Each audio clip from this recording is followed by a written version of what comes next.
आज बहुत ही महत्वपूर्ण प्रेस वार्ता में आप सब पहुंचे, आपका धन्यवाद। आपने देखा हरियाणा में जो कल घटनाक्रम हुआ,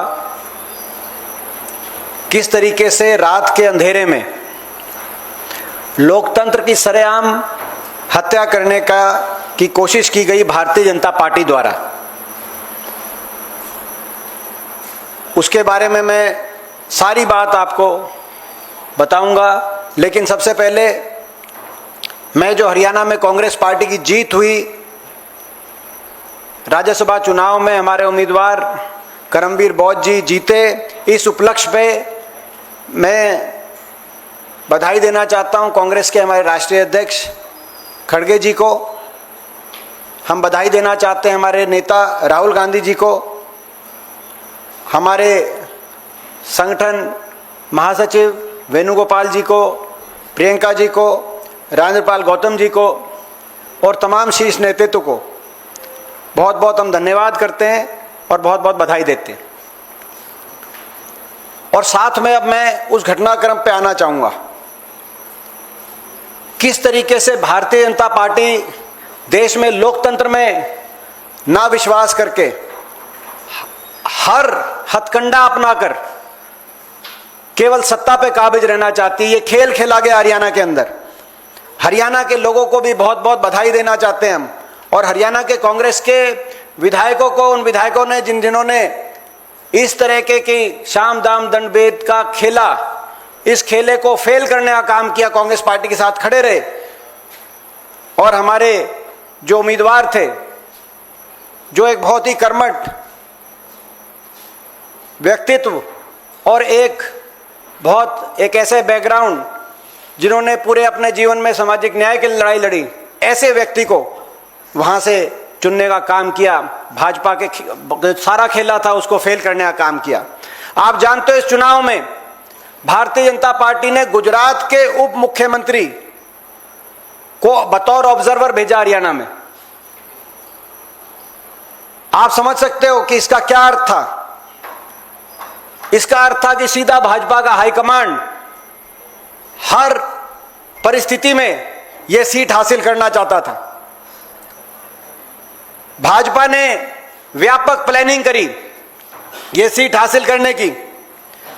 उनको पता था कि यह सीट हासिल करने का तरीका यह है कि कांग्रेस की 8-9 विधायकों को क्रॉस वोटिंग कराएं, और नहीं तो साथ में कम से कम 7 विधायकों को क्रॉस वोटिंग कराकर इनेलो के भी 2 वोट लें। ये 2 अटकंडे थे। लेकिन मैं बधाई देता हूं हरियाणा के उन ईमानदार कांग्रेस के विधायकों को जो खड़े रहे पार्टी के साथ, और ये जो खरीद फरोख्त का खेला था इसको रोकने का काम हुआ। भाजपा का प्लान एक था कि खरीद फरोख्त से अपना नंबर गेम पूरा किया जाए। जब यह खेला कामयाब नहीं हुआ तो यह समझ में आ गया कि कांग्रेस के उम्मीदवार जीतने जा रहे हैं। यही कारण है, आपने देखा होगा इनेलो जो हरियाणा में पूरी तरीके से भाजपा की बी टीम है, भाजपा के इशारे से हर अपना कदम उठाती है। इनेलो ने आखिरी दिन, चुनाव के दिन 12 बजे अपनी प्रेस कॉन्फ्रेंस की घोषणा करी। चुनाव से पहले नहीं उस पार्टी का कुछ स्टैंड होता तो चुनाव से पहले अपनी घोषणा कर देते कि क्या करेंगे, लेकिन आखिरी दिन 12 बजे अपनी प्रेस कॉन्फ्रेंस रखी। 12 बजे के बाद 2 बजे रखी, 4 बजे तक वोटिंग थी। 2 बजे के बाद उन्होंने 3 बजे रखी, और फिर जब 3:30 बजे घोषणा करी कि नहीं जाएंगे, क्योंकि तब तक ये तय समझ आ गई थी बीजेपी को और इनेलो को कि कांग्रेस के उम्मीदवार जीत रहे हैं। हमारे जब 30 से ज्यादा वोट पड़ गई हमारे पक्ष में, तो उस समय इनेलो मैदान छोड़ के भाग गई। उसके बाद भाजपा ने अपना तीसरा हथकंडा अपनाने का काम किया, और तीसरा हथकंडा था कि अब जब संख्या बल नहीं जुटा पाए खरीद फरोख्त से, ऐसे नैतिक कामों से हर तरीका का प्रलोभन देकर, हर तरीके का प्रेशर बनाकर भी अपना संख्या बल जब नहीं जुटा पाए, तो आखिर में भारतीय जनता पार्टी ने चुनाव आयोग का दुरुपयोग किया। जो वहां के आरोप थे, हम सरासर उन पर यह आरोप लगाना चाहते हैं, पूरी तरीके से पक्षपात क्या भारतीय जनता पार्टी के एजेंट के रूप में वो काम कर रहे थे। हमारी 4 वोट जबरदस्ती गिनती में कैंसिल करने का ये भाजपा का आखिरी हथकंडा था हताशा में, क्योंकि उनको आदेश थे कैसे भी इस सीट को जीता जाए। आपको याद होगा कि गिनती के बीच में से हमारे कैंडिडेट बाहर आए कि ये गलत कैंसिल कर रहे हैं।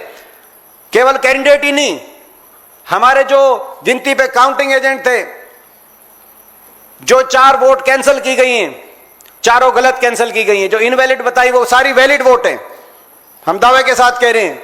और अंदर जब गिनती हो रही थी तो वहां पर जो एक अधिकारी थे, उन्होंने उनको वोटों को वैलिड ट्रे में डालने का काम किया था, एक और सरकार के अधिकारी। लेकिन उसके बाद वैलिड वोट की गिनती के बाद जब पता चला कि कोई सारी वोट वैलिड आ रही है, उनमें से इन वोटों को उठाकर, 3 वोटों को उठाकर इनवैलिड करने का काम, ये जो आरओ का नाम मैंने लिया, जो ये आरओ ही नहीं, ये आरओ आपको चंडीगढ़ के चुनाव में याद होगा, मेयर में किस तरीके से वोट चोरी भाजपा ने करी थी। वो तो पार्षदों की वोट चोरी थी, यहां विधायकों की वोट चोरी कर रहे थे। जनता की वोट चोरी इन्होंने हरियाणा विधानसभा चुनाव में करी, बाकी जगह करी। यहां पे अब देश के लोगों को भी सोचना होगा कि प्रजातंत्र में अगर पार्षदों की वोट चोरी हो जाए, जैसे चंडीगढ़ के मेयर के चुनाव में, और विधायकों की वोट चोरी करने का काम भाजपा करे, जैसे कि कल आपने देखा, तो आने वाले समय में संविधान को बचाने के लिए, प्रजातंत्र को बचाने के लिए किस तरह की लड़ाई लड़नी पड़ेगी, ये देश के लोगों को भी सोचना होगा। ऐसे में मैं ये भी कहना चाहता हूं कि कुछ हमारे जो विधायक जिन्होंने क्रॉस वोटिंग करी, पार्टी तो कड़ी से कड़ी उनके खिलाफ कार्रवाई करेगी, लेकिन आने वाले समय में जनता उनको माफ नहीं करेगी, जनता बदला लेगी। और जो हमारे विधायक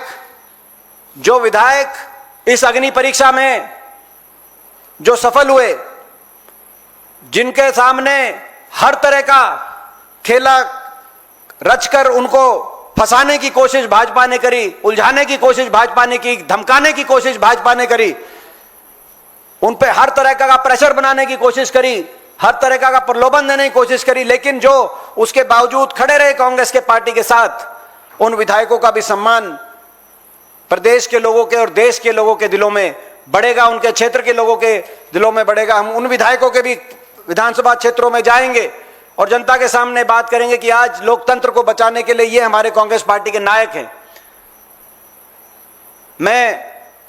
मैंने पूरी घटनाक्रम आपके सामने रखी है, कोई प्रश्न होगा तो आपसे उस प्रश्न का हम उत्तर देंगे। एक बार फिर बहुत बहुत हरियाणा की जनता को बधाई देते हैं, हरियाणा के हमारे कांग्रेस के विधायकों को बधाई देते हैं, हमारे कांग्रेस के शीर्ष नेतृत्व को का बहुत बहुत धन्यवाद करते हैं कि उन्होंने एक साधारण कार्यकर्ता को चुनाव में भेजना, हमारे बीच में भेजने का काम किया, एक साधारण कार्यकर्ता को।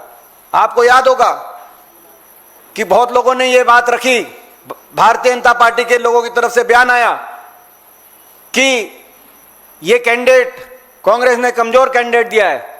भाजपा के लोगों के बयान थे, मुख्यमंत्री से लेकर बहुत से लोगों के बयान थे, लेकिन कि एक साधारण व्यक्ति को कमजोर समझने वाले लोग, एक सामाजिक कार्यकर्ता को कमजोर समझने वाले लोग, मैं बधाई देता हूं कि आज हरियाणा के लोगों ने, हरियाणा के विधायकों ने ऐसे लोगों को परास्त करने का काम हरियाणा के इस चुनाव में किया है। लोकतंत्र की जीत हुई है, देश के लोकतंत्र को रात के अंधेरे में हरियाणा में बचाने का काम हमने किया है। हरियाणा ये संविधान की जीत है, ये लोकतंत्र की जीत है, ये हमारे संविधान की जीत है। और संविधान के लिए और लोकतंत्र को बचाने के लिए हम ये लड़ाई, कांग्रेस पार्टी ये लड़ाई राहुल जी के नेतृत्व में, खड़गे जी के नेतृत्व में हम ये लड़ाई लड़ते रहेंगे। और हरियाणा जो कि एक धर्म क्षेत्र के रूप में जाना जाता है,